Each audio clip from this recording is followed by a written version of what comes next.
En esta oportunidad conocerás a los Jinn, conocidos en Occidente como genios, seres sorprendentes que forman parte de las creencias musulmanas y de quienes se sabe, primero que nada, que existen como fenómeno, y su sola existencia, según los musulmanes,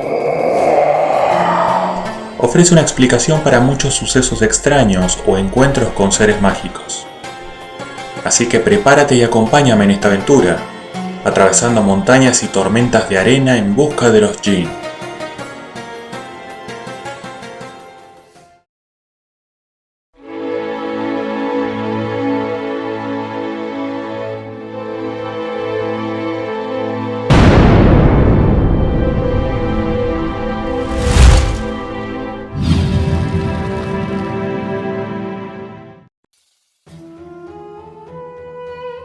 El mundo de los genios es muy amplio y dista bastante de lo que la cultura popular considera como tales.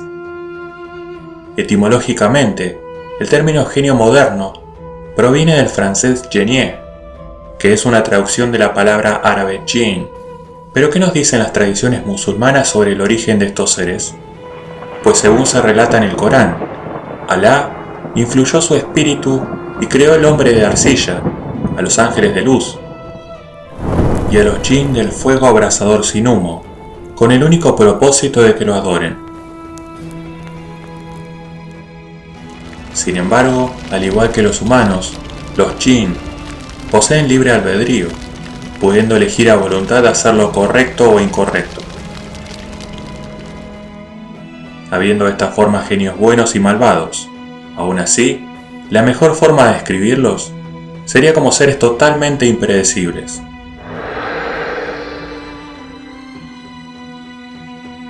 Los Jinn son normalmente invisibles para los hombres, como su nombre lo sugiere, ya que esta palabra árabe proviene del verbo jana, que significa ocultar o disimular.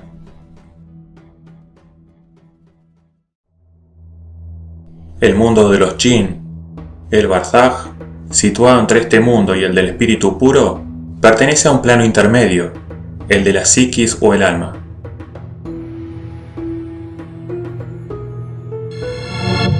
El hecho de que hayan sido creados más de fuego que de tierra como los hombres, les permite poseer forma exterior más etérea, de modo que pueden tomar diversas apariencias, dando lugar a que sean creaciones más vinculadas al mundo de la psiquis que del físico. Y explicaría por qué pueden aparecerse al hombre de formas distintas, de la misma manera que lo hacen los duendes o las hadas en Occidente.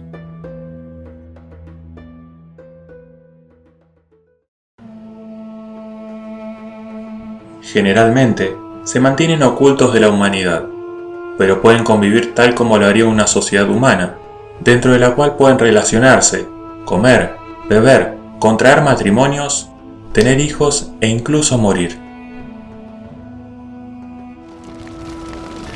Algo curioso es que estos seres pueden optar por tener diferentes religiones, pudiendo ser musulmanes y seguir el mensaje de sus profetas, o no hacerlo.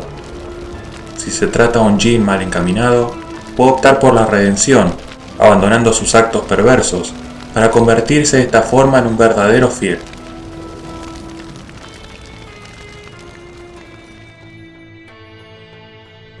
Pese a esto, no debe dejarse de lado un detalle importante, y es que estos seres tienen su propia naturaleza y características distintivas. De esta forma, los Jinn no son todos iguales, pudiendo tener diferentes niveles de poder, alineamientos dentro de su jerarquía, y destacarse algunos sobre otros respecto a sus innumerables poderes, el cual puede ser utilizado tanto para hacer el bien como el mal. Como puede ser, por ejemplo, susurrar a las almas de las personas mensajes engañosos, para que se sometan a deseos malvados.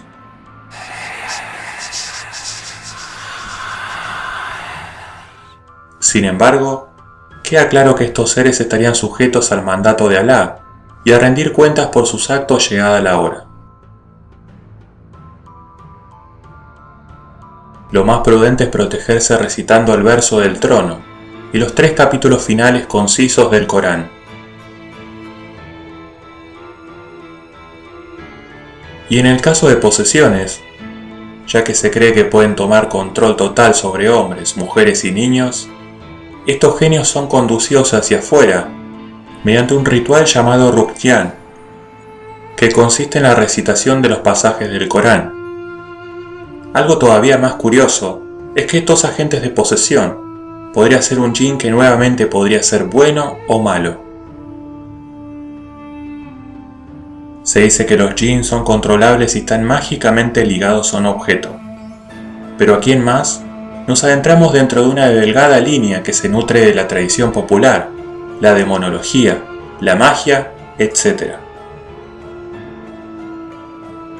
Un terreno peligroso dentro del Islam, del cual se habla de deseos, pactos o invocaciones para que se realicen diversas tareas y servicios.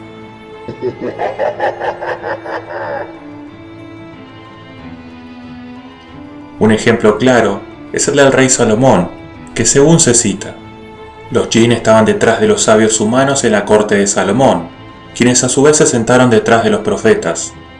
Los jinn permanecieron al servicio de Salomón, quien los había puesto en cautiverio y les había ordenado una serie de tareas.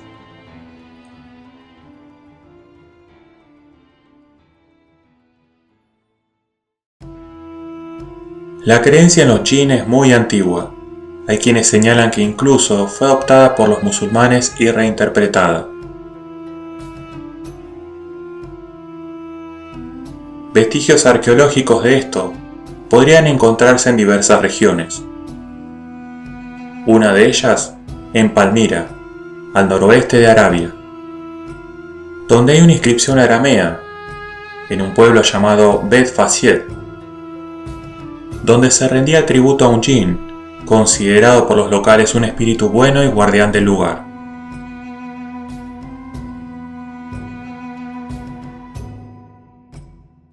Este tipo de prácticas con espíritus tributarios, ya sean jinns, semidioses o espíritus de la naturaleza, eran bastante frecuentes en la antigüedad.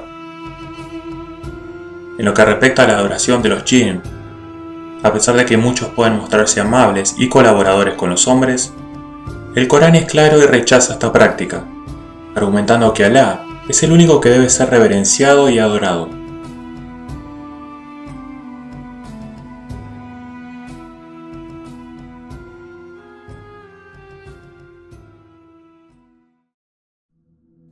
Hasta aquí la aventura de hoy, viajeros. Espero que esta reseña sobre los jinn les haya resultado interesante y te permita redescubrir otros aspectos ocultos que se esconden detrás de las arenas del desierto. Por último, te invito a suscribirte, comentar y compartir este video. Soy Jonathan Jansson y nos vemos en la próxima aventura.